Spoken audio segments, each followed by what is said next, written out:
स्वागत है आपका हमारे YouTube channel GK with me में। तो आज की क्लास में हम पढ़ना शुरू करेंगे हरियाणा जीके के बारे में।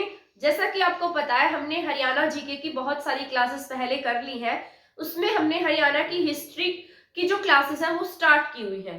तो हम 10 to 11 क्लासेस पहले कर चुके हैं और हमने अब चैप्टर नंबर 2 स्टार्ट किया हुआ है, जिसमें हम हरियाणा का प्राग ऐतिहासिक पीरियड पढ़ रहे हैं। ठीक है, यानी कि जो हरियाणा है वो प्राग ऐतिहासिक काल में कैसा था, बाद में आद्य ऐतिहासिक काल में कैसा था, और उसके बाद ऐतिहासिक पीरियड यानी कि जो वैदिक काल है उसमें कैसा था। ठीक है, तो प्राग ऐतिहासिक के बारे में तो हम पहले वाली क्लास में पढ़ चुके हैं। उसके बाद जो नेक्स्ट हमारा रहेगा आद्य ऐतिहासिक पीरियड, उसके बारे में हम आज की क्लास में कंप्लीट डिटेल के साथ में पढ़ेंगे। ठीक है, तो स्टार्ट करते हैं। सॉरी, इसको एक बार इरेज कर देती हूँ मैं। ये ठीक है, तो जो आपका मैंने आपको कल की क्लास में बताया था प्राग ऐतिहासिक काल के बारे में। ठीक है, प्राग ऐतिहासिक जो पीरियड था उसे पाषाण युग में बांटा गया था, जिसमें आपने पढ़ा था पूरा पाषाण काल, मध्य पाषाण काल, नव पाषाण काल और ताम्र पाषाण काल। ठीक है, तो उसमें मैंने आपको बताया था 3-4 ऐसे लाइंस लगाकर मैंने आपको उनके डिफरेंसेस के बारे में क्लियर कर दिया था कि कौन से टाइम पीरियड में क्या हुआ था। पहला टाइम पीरियड जो था वो आपका 25 लाख बीसी से 10,000 बीसी पूर्व तक था, मतलब बिफोर क्राइस्ट था, जिसमें हमने क्या पढ़ा था, पूरा पाषाण काल, जिसे हमने पैलियोलिथिक कहा था। इसके बाद हमने पढ़ा था मध्य पाषाण काल, जिसे हमने माइक्रोलिथ या फिर मीजोलिथिक पीरियड का नाम दिया था। ठीक है, तो ये सब तो हम पढ़ चुके थे, बट एक बार हम इसको रिवाइज कर लेते हैं ताकि हमें ये बातें रिमाइंड हो जाए। इसके बाद था नव पाषाण काल, जिसे हमने नियोलिथिक काल कहा था। ठीक है, तो जो आपका पूरा पाषाण काल था ये 25 लाख बीसी से लेकर 10 लाख ईसा पूर्व यानी कि बिफोर क्राइस्ट, 10,000 बिफोर क्राइस्ट तक ये आपका पीरियड रहा था। ठीक है, इसके बाद आपका मध्य पाषाण काल यहाँ से स्टार्ट हो गया था 10,000 ईसा पूर्व से लेकर 8,000 ईसा पूर्व तक इसका टाइम पीरियड था। इसके बाद नियोलिथिक टाइम पीरियड आया। नियोलिथिक का जो टाइम पीरियड था वो 8000 बिफोर क्राइस्ट से 4000 बिफोर क्राइस्ट तक रहा था। ये सब हम जान चुके थे। इसके बाद मैंने आपको बताया था कि हमारे यहाँ पर ताम्रपाषाण युग था। क्या नाम था इसका? ताम्रपाषाण। ताम्रपाषाण का मतलब ये था कि जिसमें तांबे का भी यूज होने लगा था और साथ साथ पत्थरों का भी। तो तांबा धातु का यहाँ पर ये लोग यूज करने लग गए थे। तांबा प्लस पाषाण, पाषाण यानी कि पत्थरों का यूज यहाँ पर भी होता था, जिससे ये औजार बनाते थे, अलग अलग उपकरण बनाते थे, अपने डेली लाइफ में इनका यूज करते थे। और इन दोनों के बीच में आपके हरियाणा में एक सभ्यता पनप रही थी जिसका नाम था सीसवाल सभ्यता। आज का हमारा मेन टॉपिक रहेगा सीसवाल सभ्यता के बारे में। ठीक है, यहाँ पर हमारे हरियाणा से कितनी साइट्स ऐसी मिली जो सीसवाल सभ्यता से रिलेटेड थी, या इसके बाद जो हड़प्पा पीरियड आया, वो सब हम आज की क्लास में जानेंगे। तो आपको पता है सीसवाल सभ्यता का टाइम पीरियड 4600 ईसा पूर्व से लेकर 3800 ईसा पूर्व के आसपास रहा था। अब आप यहाँ पर देखेंगे सीसवाल के बाद हमारे यहाँ पर एक टाइम पीरियड शुरू हुआ जिसे हमने आद्य ऐतिहासिक काल कहा है। क्या नाम दिया? आद्य ऐतिहासिक काल। अब आद्य ऐतिहासिक काल की बात की जाए, मैंने आपको बताया था ये सभी क्या है, प्राग ऐतिहासिक पीरियड था। प्राग ऐतिहासिक किसे कहते हैं हम? जिसके बारे में कोई भी लिखित साक्ष्य हमें नहीं देखने को मिला, यहाँ पर कोई भी लिखित सामग्री हमें नहीं मिली। मतलब यहाँ पर जो इंसान था वो इंसान कम और आदि मानव की तरह से यहाँ पर जीवन ज्यादा व्यतीत किया, जो हमने पूरा पाषाण काल में पढ़ा था।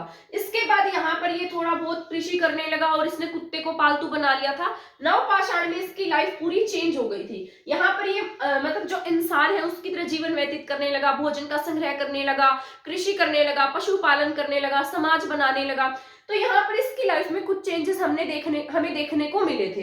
इसके बाद आपके यहाँ पर बीच में एक सभ्यता पनप रही थी जिसका नाम था सीसवाल सभ्यता। सीसवाल सभ्यता के बारे में मैंने आपको बताया था कि ये जो सभ्यता है ये आपके राजस्थान के सोथी एक जगह है राजस्थान में, वहां पर विकसित थी। और वहां से चलते चलते ये यहाँ पर ये जो सभ्यता थी ये राजस्थान की घग्गर नदी के आसपास जो ये सभ्यता विकसित हुई थी। और जिस तरीके से ये जो इंसान थे, मतलब जो यहाँ पर रहते थे, वो चलते चलते इस तरीके से हमारे हरियाणा के हिसार, शीशवाल इस एरिया में आकर ज्यादा बसने लगे। ठीक है, जो आज का हमारा हिसार है, हिसार में ही क्या है, सीसवाल एक शहर है जिसके नाम पर ही इस सभ्यता का नाम रखा गया है। और ये जो शीशवाल सभ्यता थी ये दृश्वदी नदी के आसपास पनप रही थी। क्या नाम था इसका? दृश्वदी नदी। दृश्वदी नदी, ठीक है। जैसे अलग अलग नाम दिया गया, ऐसा माना जाता है कि यही चेतांग नदी है, यही घग्गर नदी है, मतलब अलग अलग नामों से इसको पुकारा गया है। पर हम इसे क्या कहते हैं? दृश्वदी नदी के आसपास जो आपका शीशवाल शहर है ये पनप रहा था, ठीक है। तो इसके ये जो शीशवाल वाले लोग थे, अब ये कैसे थे? ये इन दोनों टाइम पीरियड के बीच में हुए, ताम्र और नवपाषाण के बीच में। तो अब यहाँ से अंदाजा लगा सकते हैं, मैंने आपको बताया था कि जो नवपाषाण काल है, यहाँ पर जो इंसान था उसने कृषि करनी सीख ली थी, ठीक है, पशुपालन वो यहाँ पर सीख गया था। तो इसके साथ साथ जो ये शीशवाल सभ्यता आपके यहाँ विकसित हो रही थी, तो अब आप यहाँ से अंदाजा लगा सकते हैं कि शीशवाल के लोग कैसे थे। इन्होंने भी यहाँ पर कृषि करना सीख लिया था, पशुपालन सीख लिया था, और सबसे मेन बात थी शीशवाल सभ्यता के लोगों की, ये यहाँ पर क्या बनाने लग गए थे? मृद भांड। इनके हमें यहाँ पर सिर्फ मृद भांड ज्यादा देखने को मिले हैं जिनके बारे में हम पढ़ते हैं, ठीक है। शीशवाल के क्या मिले हैं? यहाँ पर मृद भांड मिले हैं। अब मृद भांड क्या होता है? मृद मैंने मिट्टी, भांड मैंने बर्तन, ठीक है। तो यहाँ से क्या मिले? मिट्टी के बर्तन मिले हैं। इनके मिट्टी के क्या मिले हमें? हरियाणा में बर्तन मिले, और ये कहाँ पर मिले? शीशवाल में, ठीक है। और ये अलग अलग कलर से पेंट किए गए थे, पेंटेड ग्रेव, मतलब अलग अलग कलर से पेंट किए गए थे। जैसे किसी पर सलेटी रंग देखने को मिला है, तो यहाँ पर अलग अलग कलर थे, सलेटी रंग का प्रयोग किया इन्होंने अपने यहाँ। ये जो बर्तन मिले इस तरीके से लगा लीजिए, ये एक ऐसे ही मैं घड़ा सा बना देती हूँ, ये देखना सही, मतलब ऐसे एग्जाम्पल ले लो, ठीक है। ये क्या है? मतलब ये इनका एक बर्तन था जिसकी पृष्ठभूमि कैसी थी? लाल रंग की थी। जैसे आज हम कोई भी बर्तन लेकर आते हैं तो कैसे होते हैं? लाल से, मिट्टी के कलर के होते हैं ना, रेड रेड से। तो ऐसे कलर के क्या थे ये? इनके लाल रंग की इनकी पृष्ठभूमि थी, जो यहाँ से मृद भांड मिले हैं। क्या थी? इनकी लाल रंग की पृष्ठभूमि। और इस पर क्या करते थे? ये कलर करते थे, अलग अलग कलर किया होता था। जैसे आप देखते हैं आपके जो मतलब घड़े होते हैं उनके ऊपर ब्लैक ब्लैक कलर की पट्टियां होती हैं, तो ऐसे ही इनकी जो पृष्ठभूमि थी वो लाल रंग की थी, और इनके ऊपर जो कलर किया गया था वो सलेटी था, ठीक है। सलेटी के साथ साथ सफेद और काले रंग का भी ये यूज करते थे। किसका? सफेद प्लस काले रंग का। तो इन्होंने क्या यूज किया यहाँ पर? जिस तरीके से इनके मृद भांड मिले हैं, मृद भांड की जो पृष्ठभूमि है वो रेड कलर यानी कि लाल रंग की थी, और इनके ऊपर अलग अलग ये कलर करते थे, अपनी मतलब डिजाइनिंग करते थे। तो वो डिजाइनिंग किस कलर की होती थी? व्हाइट कलर की और सलेटी रंग की, ठीक है। सफेद रंग, काला रंग, सलेटी रंग और लाल रंग का ये यहाँ पर प्रयोग करते थे, ठीक है। जो आपकी शीशवाल सभ्यता है, ये जो शीशवाल शहर था, इसके बारे में मैंने आपको एक बार बताया था कि ये शीशवाल सभ्यता जो है आपके हड़प्पा से पहले की है, तभी हम इसे हड़प्पा से भी पहले पढ़ रहे हैं।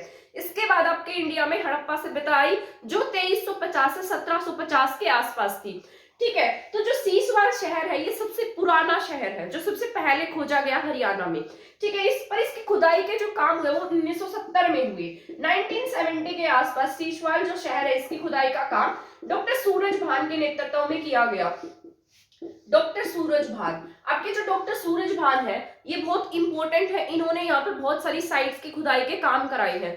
तो इनके द्वारा 1970 में शीशवाल की जो शीशवाल साइट है इसकी खुदाई का काम किया गया, और पंजाब यूनिवर्सिटी है उसके अंदर ये काम हुआ था। इसके बाद एक और साइट थी 1968 में जिसकी खुदाई के काम कराया गया, मीठाथल नाम था उसका, ठीक है। क्या नाम था?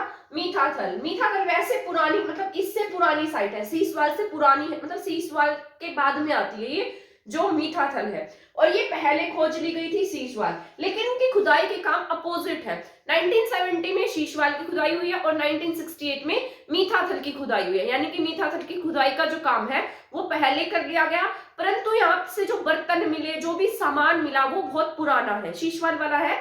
शीशवाल सभ्यता से जो सामान मिला है वो आपके हड़प्पा से भी बहुत पुराना है, ठीक है। तो ये जो नवपाषाण काल और ताम्रपाषाण काल के बीच में जो सभ्यता विकसित हुई उसे हमने क्या नाम दिया है? शीशवाल सभ्यता नाम दिया है, ठीक है। तो अगर आपसे पूछेगा कि शीशवाल सभ्यता कौन से काल की थी, तो आपको क्या टिक करना होगा? नवपाषाण काल की, क्योंकि नवपाषाण काल में ही यहाँ पर लोगों ने कृषि करना सीख लिया था, पशुपालन सीख लिया था, ठीक है। इस प्रकार से मतलब अपने घर बनाना सीख लिया था। तो ये सब कहाँ पढ़ते हैं हम? नवपाषाण काल में। और शीशवाल सभ्यता के लोग भी कैसे थे? नवपाषाण काल के लोगों से मिलते जुलते थे। तो ये सभी पॉइंट्स आपके यहाँ पर क्लियर हो गए होंगे। इसके बाद मैं आपको बताऊंगी आद्य ऐतिहासिक पीरियड के बारे में। एक बार हम इसको इरेज कर लेते हैं। इसके बाद हम पढ़ेंगे आद्य ऐतिहासिक पीरियड के बारे में। हमारे यहाँ पर मतलब आद्य ऐतिहासिक अब क्या है, इसमें क्या क्या आता है। जैसे हमने प्राग ऐतिहासिक पढ़ा, प्राग ऐतिहासिक को 3 भागों में बांटा गया था, जिसमें आपने पाषाण युग देखा, जिसमें आपने पूरा पाषाण देखा है, ठीक है, मध्य पाषाण देखा, नव पाषाण देखा, उसके साथ साथ आपने ताम्र पाषाण देखा है, ठीक है। इसके बाद हमारे यहाँ पर आद्य ऐतिहासिक पीरियड जो है वो मतलब देखने को मिला।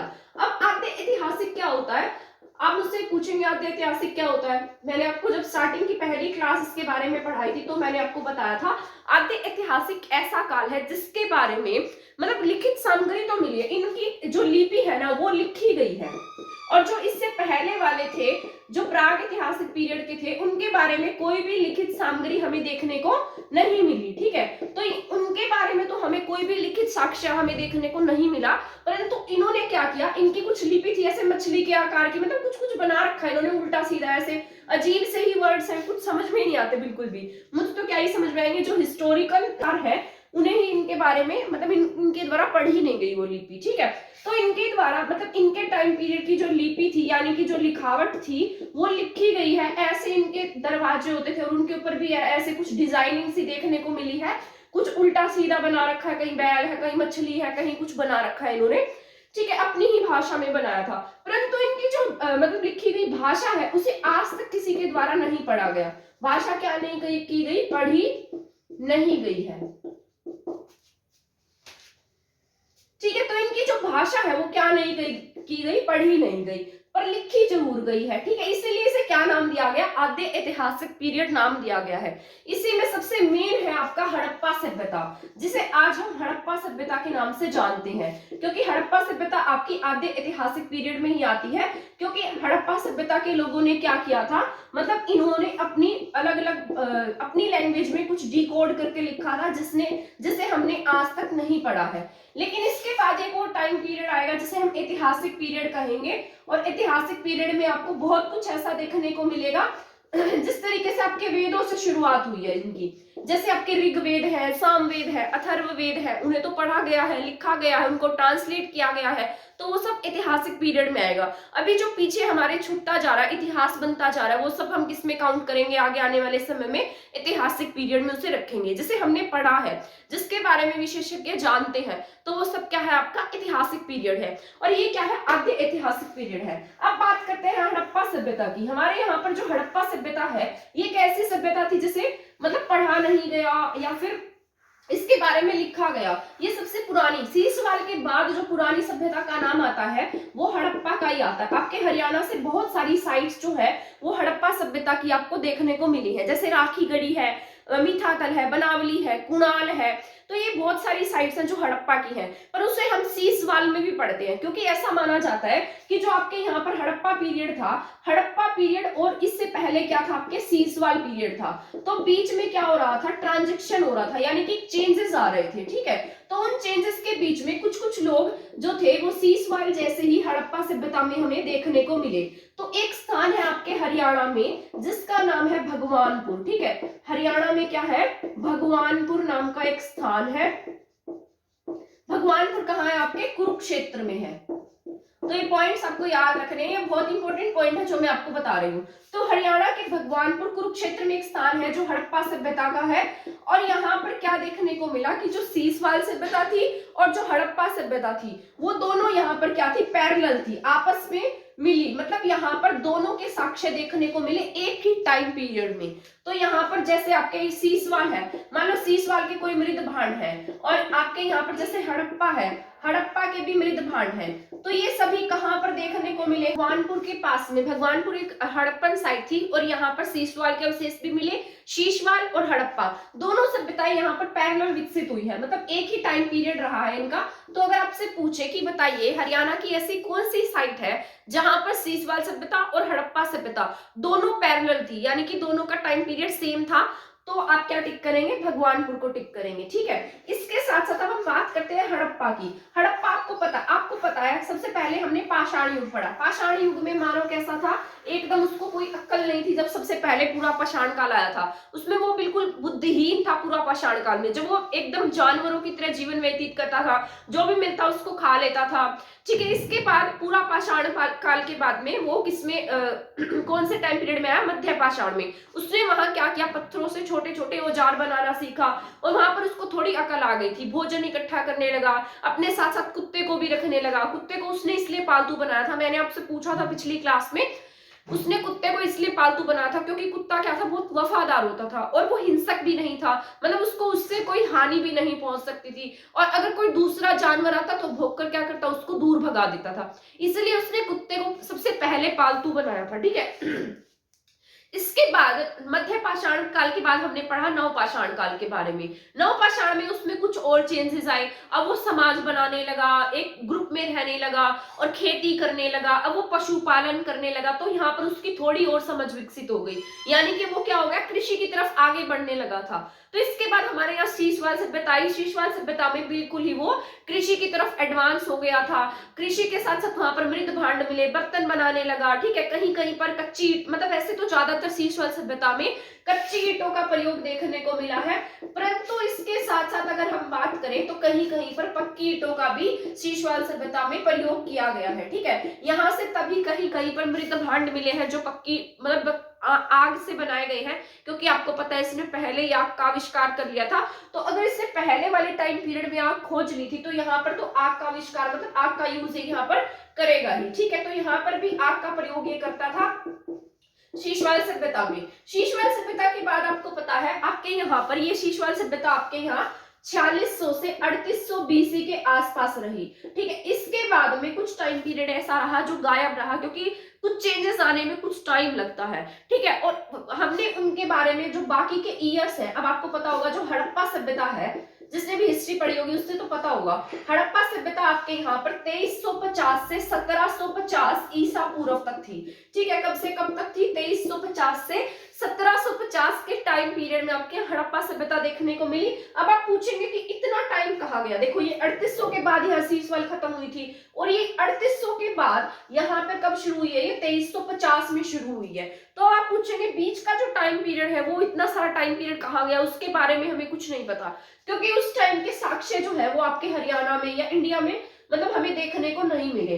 तभी हमने ये 3800 से सीधे क्या कहां पर आ गए, हम 2350 के आसपास आ गए हैं। क्योंकि जो भी हम किसी भी समय का निर्धारण किस प्रकार करते हैं, जब भी हमें वहां की कोई अवशेष मिलता है, कोई सामान मिलता है जिसकी कार्बन डेटिंग करके या यूरेनियम डेटिंग करके हम उसका पता लगा सकते हैं। तो यहाँ पर इसके बाद जो सामान मिला वो 2350 के आसपास का मिला, जो हड़प्पा सभ्यता में मिला था। अब हड़प्पा सभ्यता में यहाँ पर शीशवाल में कैसा था इंसान, कृषक था, यानी कि खेती करता था। अब कृषि करने के बाद जो इंसान था, यानी कि जो भी वहां उस टाइम पीरियड में जो लोग हुए वो कैसे हो गए, बहुत एडवांस हो गए थे।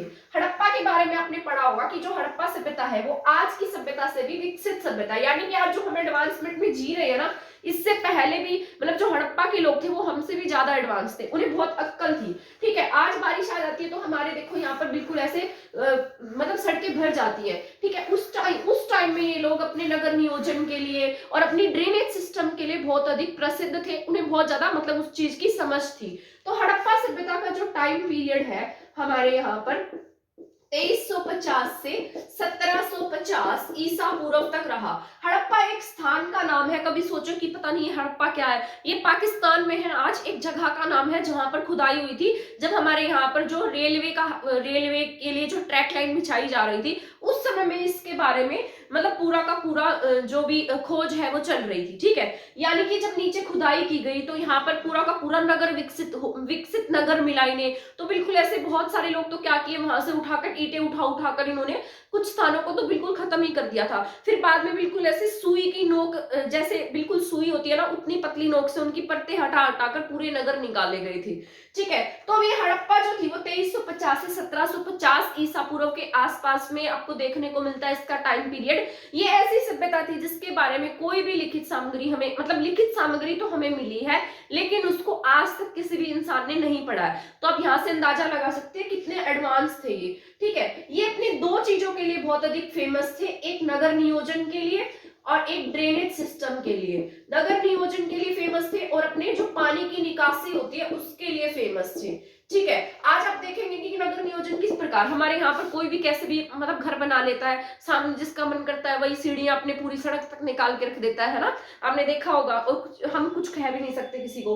और उस टाइम ये बिल्कुल प्लान तरीके से अपने घर बनाते थे, जिस तरीके से मतलब अगर यहाँ पर इनका जो घर है ना, इस तरीके से मान लीजिए इनका घर है, तो घर में अगर एक घर में यहाँ पर 4 कमरे हैं, मान लो यहाँ पर इस तरीके से 4 कमरे हैं, ठीक है, तो इस तरीके के उनके हर घर इसी पैटर्न पर बने होते थे। और यहाँ पर मान लो ये आगे क्या है, इनकी ये दरवाजा है, जिस तरीके से ये क्या है, दरवाजा, दरवाजे के आगे बहुत बड़ी दीवार सी होती थी। अगर कोई भी मान लो गेट में आया है, मतलब यहाँ पर यहाँ से कोई आया है, तो ये मतलब इन्हें यहाँ पता लग जाता था आंगन में बैठे हुए। और हर घर में स्नानाघर मिले हैं, कुएं मिले हैं, तो हर किसी का घर जो है वो सेम पैटर्न पर बनाया गया था।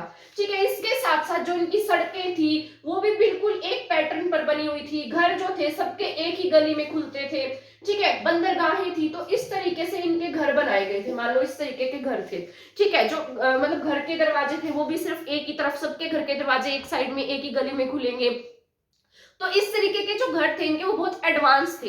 रही बात ड्रेनेज की, तो इनकी जो ड्रेनेज सिस्टम था, जल निकासी का जो प्रबंध था वो इतना अच्छा था कि जो भी पानी है, यानी कि घर से जो भी पानी, गंदा पानी निकलता वो बाहर नालियों में जाता, नालियां बिल्कुल ढकी हुई थी। और ये बाद में जो नालियों का पानी है वो मेन होल में जाकर खुलता था, वो भी शहर के बाहर था। ठीक है, तो इस तरीके से आप अंदाजा लगा सकते हैं कि हड़प्पा सभ्यता के लोग यहाँ पर आते आते कितने एडवांस हो गए थे, है ना। और ये इतने एडवांस थे, मतलब हमसे भी ज्यादा, जो आज हम जो जीवन जी रहे हैं हमसे भी बहुत ज्यादा दिमाग वाले थे, बहुत ज्यादा साइंटिफिक तरीके से सोचते थे।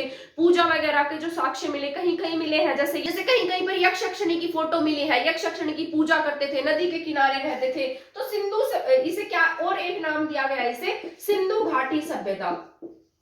सिंधु घाटी सभ्यता का नाम इसलिए दिया गया क्योंकि ये कहां पर रहते थे, सिंधु नदी के आसपास इन्होंने अपना जीवन व्यतीत किया था। नदियों के आसपास रहते थे, इसलिए ये सिंधु नदी के पास में रहे, इसलिए हमने इसे नाम दिया सिंधु घाटी सभ्यता। और इससे पहले मैंने आपको बताया था ताम्रपाषाण युग, है ना। यहाँ पर इन्हें तांबे की जानकारी हो गई थी। किसकी जानकारी हो गई थी? तांबे की। इसके बाद जो हड़प्पा पीरियड आया, हड़प्पा पीरियड में T + T = K, यानी कि तांबा प्लस टिन = कांसा। तो इन्हें किसकी जानकारी हो गई यहाँ पर? कांसे की। इसीलिए हमने इसे क्या नाम दिया है? कांस्य युगीन सभ्यता। क्या नाम दिया? कांस्य युगीन सभ्यता। भाई राइटिंग समझ लेना, मेरी ऐसी राइटिंग है, ठीक है। तो क्या आएगा? कांस्य युगीन सभ्यता। तो इसे क्या नाम दिया गया? कांस्य युगीन सभ्यता नाम दिया गया। इसके साथ साथ जब हमारे हरियाणा की बात की जाए तो हमारे हरियाणा में हड़प्पा के बहुत सारे स्थल मिले हैं। जैसे आपके मेन की बात की जाए तो आपके यहाँ बनावली है, बनावली के साथ साथ आपकी राखीगढ़ी है, जो आपके इंडिया के सबसे लार्जेस्ट साइट में शामिल है। सबसे लार्जेस्ट साइट हड़प्पा की पूछे इंडिया में तो आपको राखीगढ़ी ही टिक करना है, ठीक है। बनावली है, राखीगढ़ी है, कुणाल है, मीठातल है। इसके साथ साथ जैसे भगवानपुर है, भिरडाला है। तो इस तरीके की बहुत सारी साइट्स थी जो आपके हरियाणा में देखने को मिली हैं, जो हड़प्पा से रिलेटेड है, ठीक है। तो आई होप यहाँ तक जितना भी हमने आज की क्लास में समझा है वो आपको समझ में आ गया होगा। नेक्स्ट क्लास में मैं आपको सीसवाल जो सभ्यता है वो पूरा का पूरा लिखकर एक्सप्लेन करके समझाऊंगी। और आपको मैं ये भी बताऊंगी कि जो आपके सीसवाल सभ्यता है वहां पर जो ये हड़प्पन साइट आप देख रहे हैं, ये हड़प्पा साइट होने से पहले सीसवाल साइट्स थी, जो बाद में किस में कन्वर्ट हो गई? हड़प्पा साइट्स में कन्वर्ट हो गई। जो नगर नियोजन प्लान तरीके से, मतलब जो ट्रांजिशन पीरियड आया था, परिवर्तन का जो टाइम पीरियड आया था, वो बाद में यही साइट्स जो थी वो एडवांस हो गई थी, ठीक है। तो इनको पहले हम सीसवाल में भी पढ़ेंगे, शीशवाल में इनमें क्या क्या चेंजेस हुए आगे, ठीक है, जो हड़प्पा सभ्यता थी उनमें भी पढ़ेंगे, ठीक है। तो आई होप यहाँ तक आपको ये सभी पॉइंट समझ में आ गए होंगे। अगर आपको मेरी क्लास समझ में आई है, अगर आपको लगता है क्लास किसी के लिए हेल्पफुल हो सकती है, तो प्लीज मेरी क्लास को शेयर कर दीजिएगा और मेरे चैनल को सब्सक्राइब करना ना भूलिएगा। थैंक यू, धन्यवाद।